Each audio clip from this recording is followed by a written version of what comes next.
வணக்கம். நான் உங்க முத்துக்குமாரி. நம்ம சேனலை நீங்க இப்போ தான் ஃபர்ஸ்ட் டைம் பார்க்குறீங்க அப்படின்னா, சப்ஸ்கிரைப் பண்ணிக்கோங்க. பெல் ஐக்கனை ப்ரெஸ் பண்ணிக்கோங்க. அதில் ஆல்னு ஒரு ஆப்ஷன் இருக்குது. அதையும் மறக்காமல் கொடுத்துக்கோங்க. ஸோ தட் நம்ம சேனலில் போடக்கூடிய எல்லா வீடியோஸும் உங்களுக்கு ப்ராப்பராக நோட்டிஃபை ஆகும். இந்த வீடியோவில் நம்ம என்ன பார்க்க போகிறோம் அப்படின்னா, செப்டம்பர் 2024க்கான மாத ராசி பலன். மாதக்கோள்கள் எல்லாமே மாறுதுங்க. வருடாந்திர கோள்கள் வந்து அதே இடத்துல தான் இருக்குது. ஸோ இந்த மாதக்கோள்களோட டிரான்சிட் அப்படிங்கிறது என்ன மாதிரியான தாக்கத்தை ஒவ்வொரு ராசிக்கும் ஏற்படுத்த போகுது அப்படிங்கிறது தான் இந்த வீடியோவில் நம்ம பார்க்க போகிறோம். இந்த மாதத்துக்கான லக்கி நம்பர் என்ன, லக்கி டே என்ன, லக்கி கலர் என்ன, சந்திராஷ்டமம் என்னைக்கு, இந்த மாதம் என்னென்ன விஷயங்களை செய்யலாம், எதை எதை செய்யக்கூடாது அப்படிங்கிறத தெளிவாக விளக்கக்கூடிய ஒரு தெளிவான பதிவு தான் இந்த பதிவு. மாதக்கோள்கள் என்னென்னலாம் மாறி இருக்குது அப்படின்னு நீங்கள் பார்த்தீங்கன்னா, சூரியன் சிம்மத்திலேருந்து கன்னிக்கு செப்டம்பர் 17ஆம் தேதி டிரான்சிட் ஆகிருக்கிறாரு.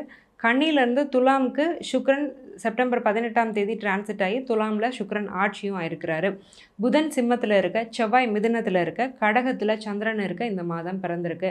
இப்போது ஒவ்வொரு ராசிக்காக இந்த மாதம் எப்படி இருக்குன்னு பார்த்துட்டு வரோம். அந்த வரிசையில் இப்போ நம்ம பார்க்கக்கூடிய ராசி துலாம். ரொம்ப நாளைக்கு அப்புறம் நல்லா இருக்க போகிறோம். ஒரு செப்டம்பர் பாதிக்கு மேலே, செப்டம்பர் 18ஆம் தேதிக்கு மேலே ரொம்ப நல்லா இருக்க போகிறோம். ஒரு சுணக்கம், வேலையில் ஒரு பிரச்சனை, ஒரு ஜாப் ஸ்ட்ரெஸ், ஒரு வீட்டில் ஒரு நிம்மதி இல்லை, ஏதோ ஒன்று பின்னாடி நம்ம ஓடிக்கிட்டே இருக்கோம். ஏன் ஓடுறோன்னே தெரியல. லைஃபோட பர்பஸே புரியலை. கடைசி 6 மாதமாக ரொம்ப ட்ரையாக டம்பாக இருக்குது.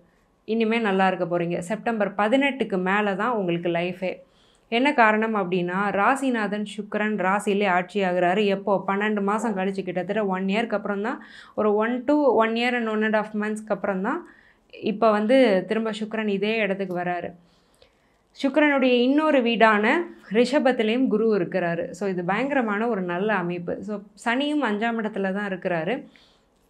12ஆம் இடத்துக்கு குருவுடைய பார்வையும் விழுது. செலவில் ரொம்ப கவனமாக இருக்க வேண்டியது அவசியம்.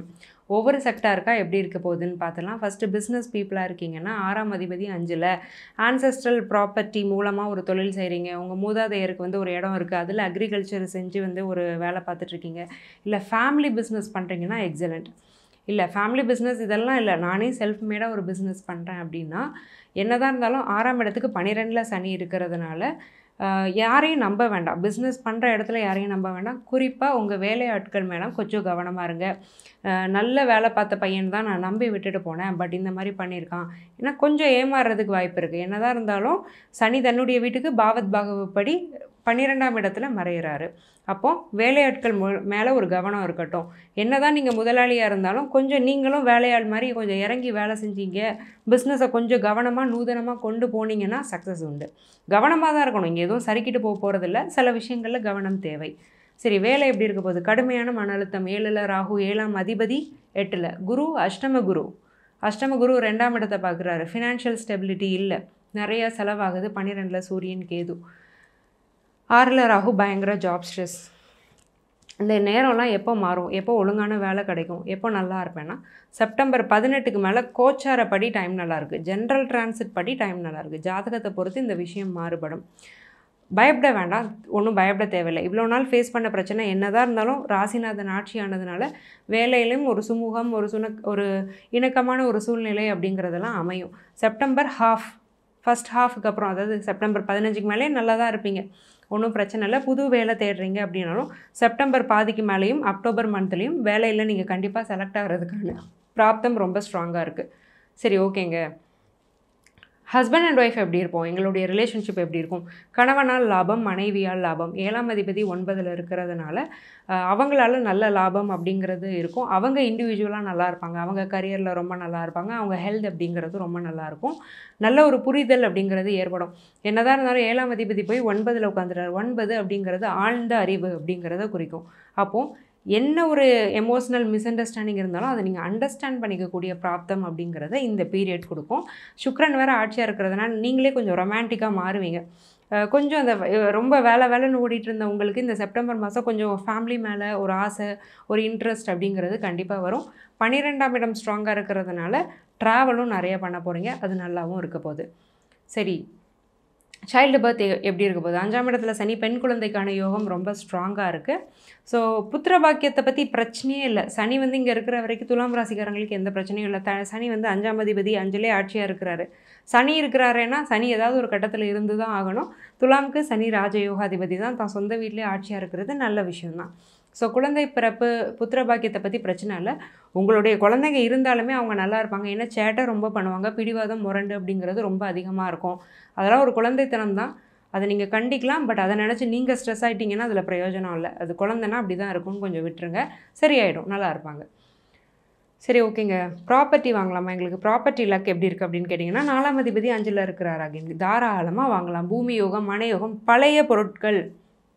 ஈவன் ஒரு கார் வாங்குறீங்கனாலும் second hand, third hand car கூட வாங்கிக்கோங்க. ஒரு ஸ்கூட்டி கூட நீங்கள் வாங்குறீங்கன்னா செகண்ட் ஹேண்ட் வெஹிக்கிள் வாங்கிக்கிறது நல்லது. பழைய உபயோகப்படுத்தப்பட்ட பொருட்களை வாங்க லாபமாக இருக்கும். ஏன்னா சனி அப்படிங்கிறவர் பழமையை குறிப்பார். பழைய பொருட்கள் ஒருத்தர் உபயோகிச்சுட்டு நம்ம கொடுக்குற பொருட்களை வந்து சனி குறிப்பார். ஸோ அதனால் ஒரு கட்டி விற்ற வீடு, ஒரு பழங்கால வீடு வாங்கி நம்ம ஒரு 4-5 லட்சம் ரெனோவேட் பண்ணால் தான் உள்ளே கால் எடுத்து வைக்க முடியுங்கிற மாதிரியான வீடெலாம் இருந்தது, சௌகரியமான ப்ரைஸ்க்கு கிடைக்குதுன்னா யோசிக்காமல் ஒரு லோன் எடுத்து கூட வாங்கிக்கோங்க. ஏன்னா 6ஆம் அதிபதி 5ல் இருக்கும்போது சுப கடன் அப்படிங்கிறது நல்லாயிருக்கும். வாங்கிக்கிட்டிங்கன்னா நல்லா தான் இருக்கும். பூமி யோகமும் இருக்குது. ஸோ லேண்ட் ஏதாவது வாங்க ட்ரை பண்ணிகிட்ருக்கீங்கன்னா வாங்கிக்கலாம். கவர்மெண்ட் ரெஜிஸ்டர்ட் ப்ராப்பர்ட்டி அப்படிங்கிற பேக்ரவுண்டை கொஞ்சம் வெரிஃபை பண்ணிக்கோங்க. என்னதான் இருந்தாலும் 7ல் ராகு இருக்கிறாரு. ஸோ அதனால் கொஞ்சம் பேக்ரவுண்டை வெரிஃபை பண்ணிக்கோங்க. அஷ்டம குரு இருக்கிறதுனால ஒருத்தன் தப்பு பண்ணுறான்னு தெரிஞ்சு அதை பார்த்துட்டே ஏமாறுவோம். அதாவது மோசமாக ஏமாறுறதுக்கும் டீசெண்டாக ஏமாறுறதுக்கும் என்ன வித்தியாசம்னா, 8ஆம் இடத்துல பாவ கிரகங்கள்லாம் இருக்கிறவன் நிறைய பணத்தை போட்டு பல்காக போட்டு நல்ல கெட்டவன்னு தெரியாமல் ஏமாறுவான். பட் சுபகிரகம் இருக்கும்போது குறைஞ்ச முதலீடு போட்டு இவன் நம்மளை ஏமாத்துறான்னு தெரிஞ்சே ஏமாறுவோம். இதுதான் டிஃப்ரென்ஸ். என்னதான் இருந்தாலும் 8ஆம் இடம் ஆக்டிவேஷனில் இருக்குன்னா கொஞ்சம் கவனமாக தான் இருக்கணும். ஸோ பண விஷயத்தில் ரொம்பவே நீங்கள் கவனமாக இருக்க வேண்டியது அவசியம். சரிங்க, ஸ்டடீஸ் எப்படி இருக்கும், எங்கள் எஜுகேஷன்ஸ் வந்து எப்படி போகும்னா, 4ஆம் அதிபதி 5ல் அகெயின். அதே மாதிரி புதனுடைய ஸ்ட்ரென்த் நல்லாயிருக்கு. புதன் 11ல் தன்னுடைய நட்பு வீட்டில் இருக்கிறாரு. வித்யா காரகன் புதன். க்ரியேட்டிவிட்டி நல்லாயிருக்கும். உங்களுடைய அந்த எக்ஸ்ட்ரா கரிக்குலர் ஆக்டிவிட்டீஸ்னு சொல்லுவோம். சில பசங்க அகாடமிக்காக இல்லாமல் ஸ்போர்ட்ஸு, டான்ஸ் அந்த மாதிரியான விஷயங்களில் நல்லா இன்ட்ரெஸ்டடாக இருப்பாங்க. அவங்க ஸ்கில்ஸ் எல்லாம் இம்ப்ரூவ் பண்ணக்கூடிய ஒரு பிராப்தம் அப்படிங்கிறது கிடைக்கும். படிப்புமே நல்லா படிப்பீங்க, எந்த பிரச்சனையும் இல்லை. பேங்கிங் செக்டாரில் படிக்கிறவங்களுக்கு வந்து வேலை கிடைக்கிறதுக்கு வாய்ப்பு இருக்குது. நிறைய பேங்க் பிஓஸ் வந்து செலக்ட் ஆவீங்க. அதர் ஸ்டேட்டில் போஸ்டிங் கிடைக்கிறதுக்கான பிராப்தமும் இருக்குது. சென்ட்ரல் கவர்மெண்ட் எக்ஸாமுக்கு படிச்சுட்ருக்கீங்க, எஸ்எஸ்சி, ரயில்வேஸ் அந்த மாதிரி படிச்சுட்ருக்கீங்க, யூனிஃபார்ம்டு சர்வீசஸ்க்கு ப்ரிப்பேர் பண்ணுறீங்கன்னா கொஞ்சம் கவனமாக ப்ரிப்பேர் பண்ணுங்கள். ட்ரேடிங்கில் இன்வெஸ்ட் பண்ணலாம். லாபகரமான இன்வெஸ்ட்மெண்ட்டாக இருக்கா, பேக்ரவுண்டை வெரிஃபை பண்ணிவிட்டு மினிமல் இன்வெஸ்ட்மெண்ட்ஸ் பண்ணிக்கோங்க. ஷேர் ஸ்பெகுலேஷன்ஸில் நல்ல லாபம் இருக்கும். லாட்ரி லக்கும் இருக்குது. அதுக்காக போய் பர்ச்சேஸ் பண்ணிகிட்டு இருக்க வேண்டாம். That's banned in our state too. So ஏதாவது ஒரு ஆப்பர்ச்சுனிட்டி கிடைக்குது, நீங்கள் எங்கேயாவது போகிறீங்க வரீங்க வாங்கணுன்னா வாங்கலாம், ஒன்றும் தப்பு இல்லை. 1 or 2 வாங்கிக்கோங்க, ஒன்றும் தப்பு இல்லை. எதிர்பாராத அதிர்ஷ்டம் அப்படிங்கிறது ரொம்பவே ஸ்ட்ராங்காக இருக்குது. சரிங்க, இந்த செப்டம்பர் மாதத்துக்கான எங்களுடைய லக்கி நம்பர் என்ன அப்படின்னா நம்பர் 8. உங்களுடைய லக்கி கலர் வந்து பிளாக். உங்களுடைய லக்கி டே சாட்டர்டே. உங்களுக்கு சந்திராஷ்டமம் 24ஆம் தேதி அதிகாலையிலேருந்து 26ஆம் தேதி அதிகாலை வரைக்கும் இருக்குது. ஸோ இந்த நாட்களில் தேவையில்லாமல் லாங் ட்ராவல் பண்ணுறது, தேவையில்லாத ஒப்பந்தம், வாக்குவாதம் இதிலெல்லாம் ஈடுபடாமல் இருக்கிறது நல்லது. இவ்வளோ நேரம் நான் சொல்லிகிட்டு இருந்தது வெறும் ஜென்ரல் ப்ரெடிக்ஷன்ஸ் தாங்க. உங்கள் ஜாதகத்துக்கான பிரத்யேகமான பலன் தெரியணும்னா கீழே கொடுத்துருக்க என்னுடைய நம்பருக்கு காண்டாக்ட் பண்ணி என்னுடைய அப்பாயின்மெண்ட்டை நீங்கள் புக் பண்ணிக்கோங்க. நான் உங்களுக்கு ரொம்ப சிம்பிளான லைஃப் ஸ்டைல் ரெமெடிஸ் தான் சஜஸ்ட் பண்ணுவேன். அதை ஃபாலோ பண்ணி பெனிஃபிட் ஆனவங்க நிறைய பேர். லைக் அந்த ரெமெடிஸ்லாம் எப்படி இருக்குன்னா, நீங்கள் ஒரு வாக்கிங் போகிற மாதிரி, கோயில் போகிற மாதிரி, ஆஃபீஸ் போகிற மாதிரி ரொம்ப ஈஸியாக பண்ணுறது தான். காசே செலவழிக்க வேண்டாம், காஸ்ட் எஃபெக்டிவ். அதை பண்ணி நீங்களும் பெனிஃபிட் ஆகணும்னு நான் மனசார வேண்டிக்கிறேன். ஆல் தி வெரி பெஸ்ட் துலாம். நன்றி, வணக்கம்.